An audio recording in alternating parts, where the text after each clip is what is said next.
Hello, everybody. Welcome to another edition of BadgerBlitz TV. I'm Jake Kokorowski, senior writer at BadgerBlitz.com, part of the Rivals Network, covering all things Wisconsin Badgers.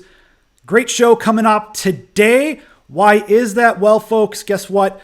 You know him from around the Big Ten, covering Purdue.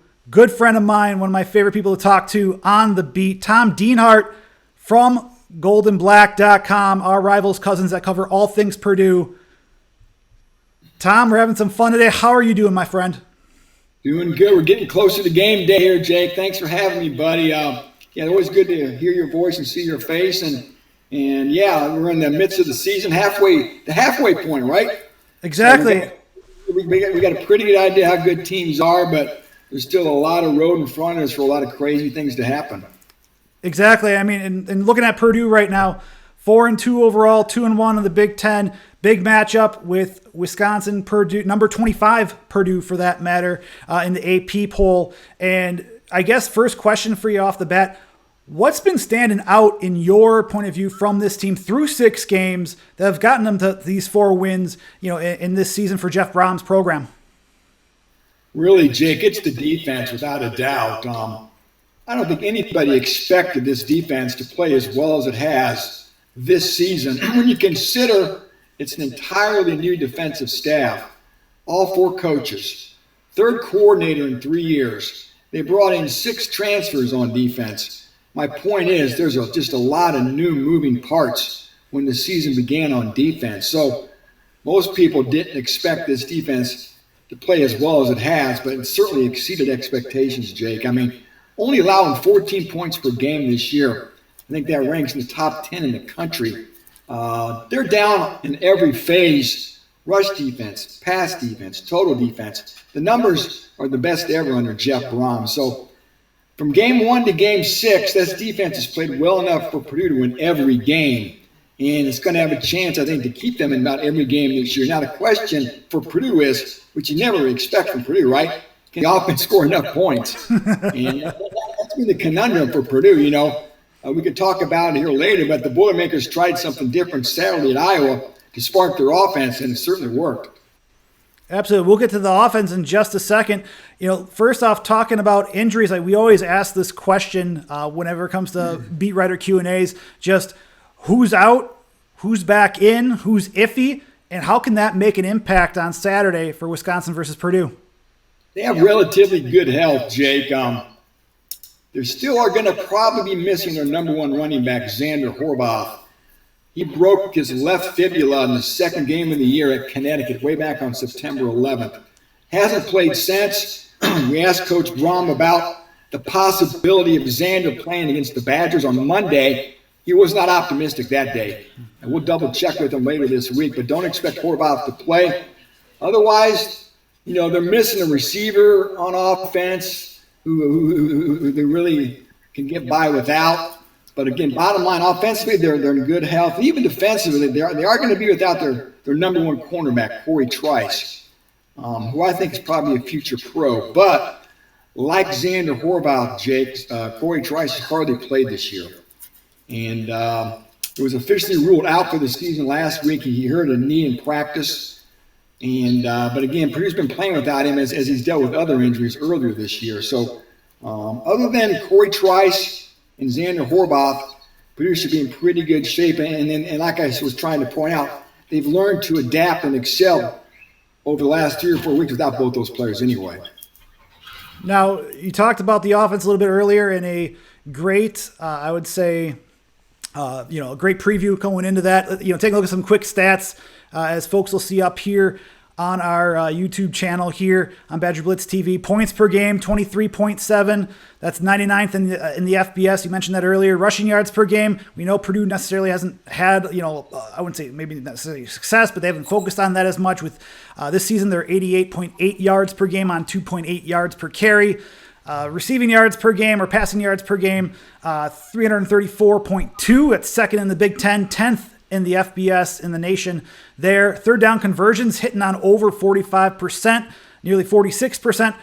One thing that stands out to me is time of possession when it comes to almost 33 minutes. That's fourth in the Big Ten. For those that don't know, Wisconsin's close to 35. So really not, that's pretty close right there. That could be a potential storyline there. And sacks allowed 15 in 6 games. So that's something also like 2.5 per contest. I guess, you can't, maybe just one player to watch. We talked about this yesterday on BadgerBlitz TV in our episode there. David Bell, all Big Ten wide receiver, probably all American receiver. 38 receptions, 679 yards, 4 touchdowns, leads the Big Ten in receiving yards per game, and had a huge game against Iowa, right? 11 receptions, 240 yards, and a touchdown against the Hawkeyes in Iowa City on Saturday. You teased it a little bit there, Tom, but what did they do maybe a little bit different against Iowa, but also what stood out in your eyes for this offense and what's made it churn so well? Yeah, statistically pretty typical Purdue offense, right, Jake? Don't run the ball real well. They pass it real well. And, again, that's been the MO, and it's probably always going to be the MO of Purdue, Jake. They can't give those Wisconsin offensive linemen and be quite as physical up front. So they throw the football, cradle quarterbacks, and they've got a good one in Aiden O'Connor. But what they were having trouble with, Jake, was red zone offense. They were kicking too many field goals, not scoring enough touchdowns, and they always struggle in short yardage situations, no matter where they're at on the field, converting 3rd and 1, 4th and inches. And so Jeff Brom and his staff, they were off the week before they went to Iowa, had to come up with a solution to their red zone woes, and that solution was to play 3 quarterbacks. Very intentional. Now, Aiden O'Connor was clearly the starter. He took 85% of the snaps. Before he did against Iowa. Jack Plummer and Austin Burton came in as the alternate quarterbacks. I think Burton had 4 snaps. Jack Plummer had 8. So it's not like they were splitting this thing up 1/3, 1/3, 1/3. But the other 2 quarterbacks, Plummer and Burton, were brought in various situations. Red zone situations, short yardage situations. So, it worked. They got 30 yards rushing from those 2 alternate quarterbacks, sort of helped augment that ground game. And Purdue sounds like they're going to keep doing it. And I guess from here you wonder, how are they going to evolve this 3-quarterback system? This is on film now, right? People are getting a look at what these guys are doing. Jeff Brom's got counter punches too. So that's where it gets a little fascinating, right? So how is Purdue going to evolve this 3-quarterback system? What plays are going to set up off of it to keep this offense fresh and dynamic and sort of continue to score touchdowns when they get in the red zone? Now, looking at the defense for Purdue, points per game allowed, 14 points you mentioned earlier, 13th in the nation right now. Rushing yards per game allowed, 116.2, 116.3. Receiving yards per game or passing yards per game allowed, second in the Big Ten. I think it's only to Wisconsin for that matter. 178.5. Only allowing 35.6% of 3rd down conversions, have 12 sacks, but I don't think that tells the true story, because if you take a look at Pro Football Focus, for those that like that service, they credit Purdue with 94 total pressures, and that's as of today for the 2021 season.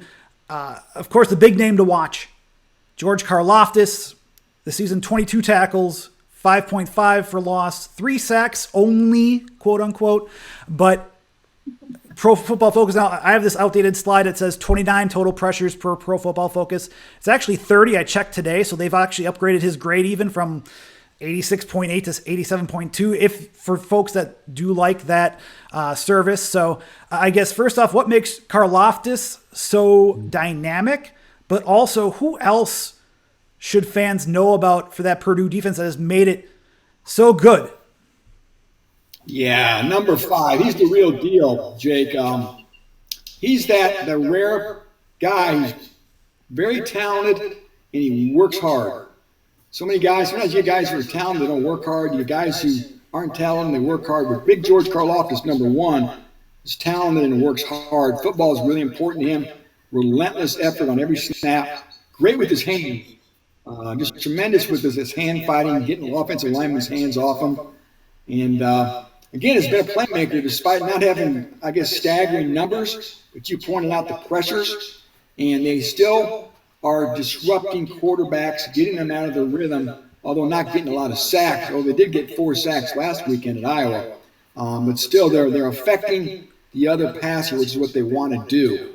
And Karlaftis is the bellwether. He may be a first-round draft choice, Jake, if he comes out in the NFL draft this year, which he may and likely will. Now, other names to know, just keep an eye on their best defensive tackles. Branson Dean, undersized guy, about 6'1", very active though. Linebacker-wise, Jalen Alexander is their top tackler. He's a blue-collar player, but he's always around the ball.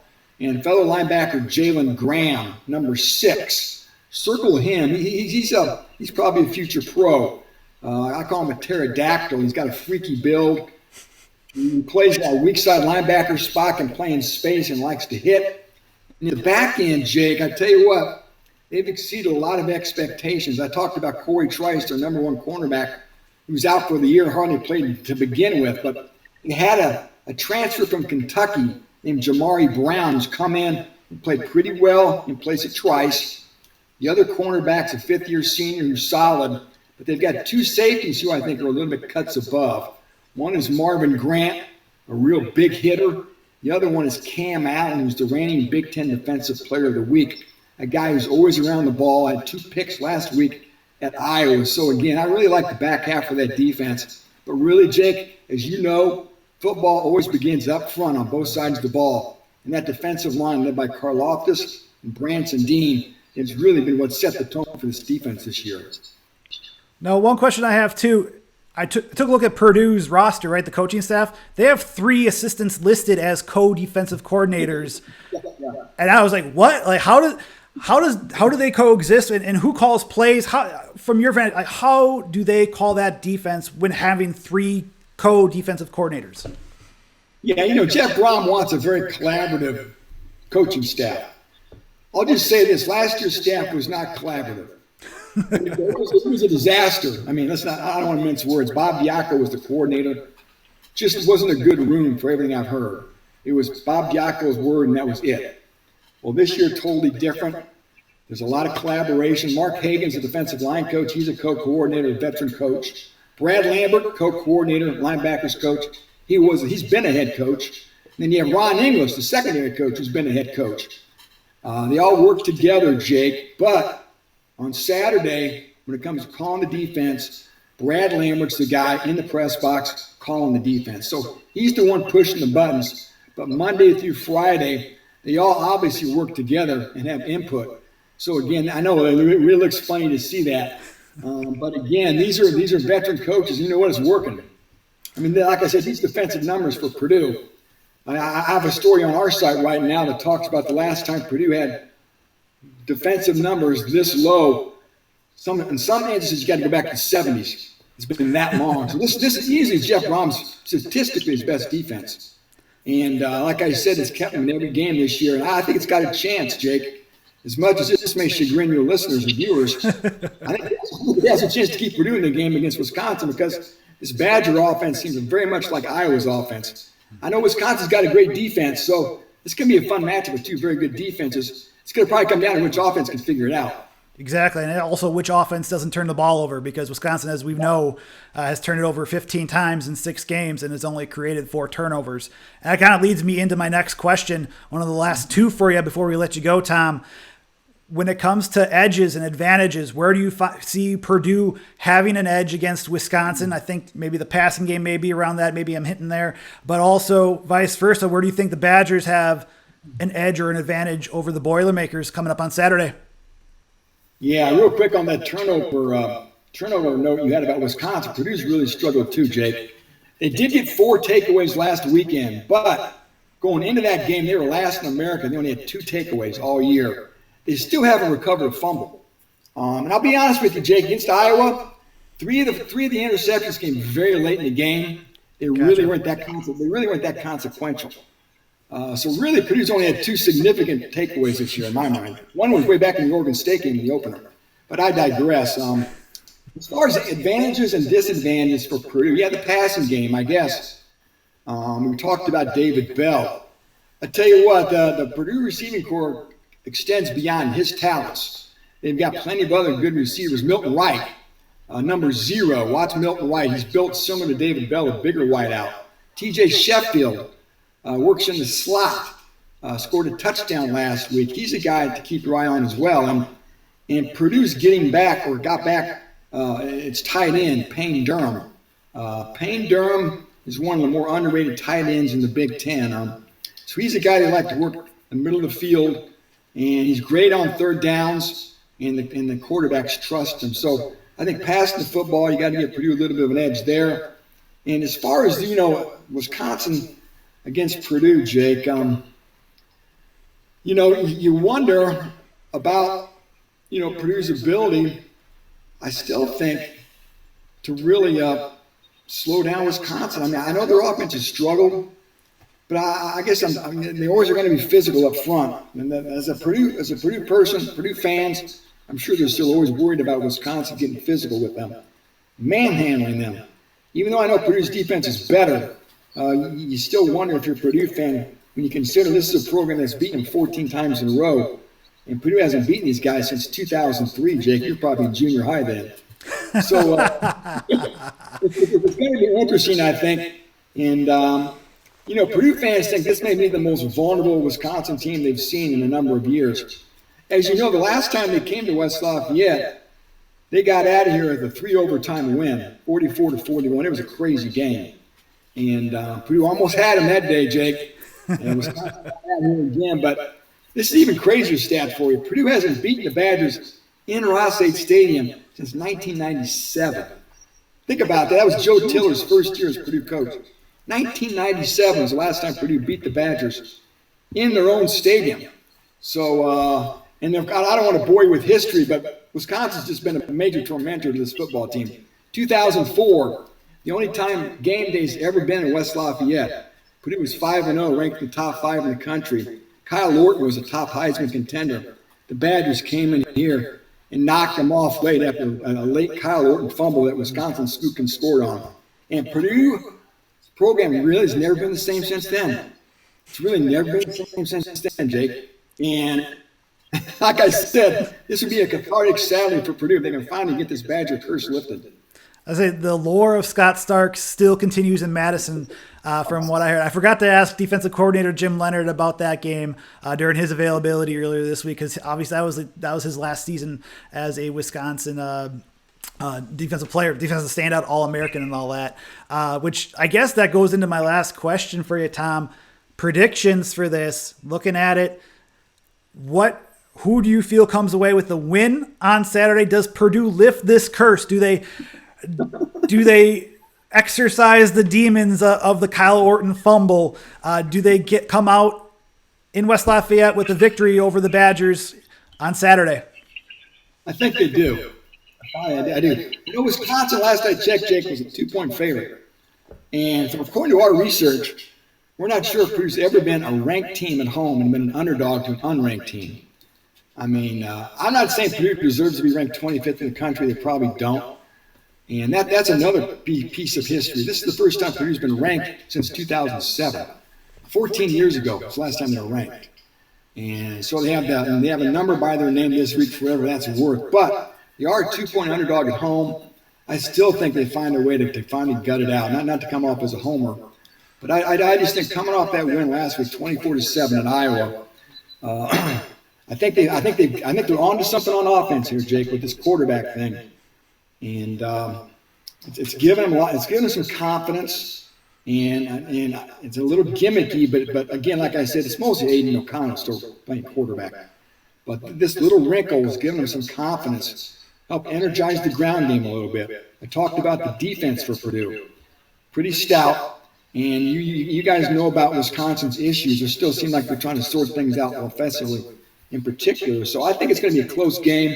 It's going to be a game that probably comes down in the fourth quarter, a game that comes down to turnovers, like you said. It's going to be a sellout, and going to be about 59 degrees. It's going to be a perfect fall Saturday. I think the Boilers find a way to win this one late. Actually, you talk about the gimmicks, if whatnot. Remember that 2019 game where Milton Wright catches a double pass, and then on top of that throws his own touchdown pass to Bryson Hopkins. So Wisconsin definitely knows about some of the gadgets that Jeff Brohm's office could provide on Saturday coming up. Tom, I appreciate you as always joining the show. What else do y'all got going on at goldenblack.com this week for coverage? Yeah, again, we're just, I go out to all the practices each day that we were allowed to cover. So, yeah, I always got stories up looking at the offense and the defense. I talked a big one on the defense this year and what it's meant, looking at some of its numbers. Of course, a story on the 3-quarterback system. Talked to Jeff Brom this week, talked to his brother, Brian Brom, who's the quarterback's coach.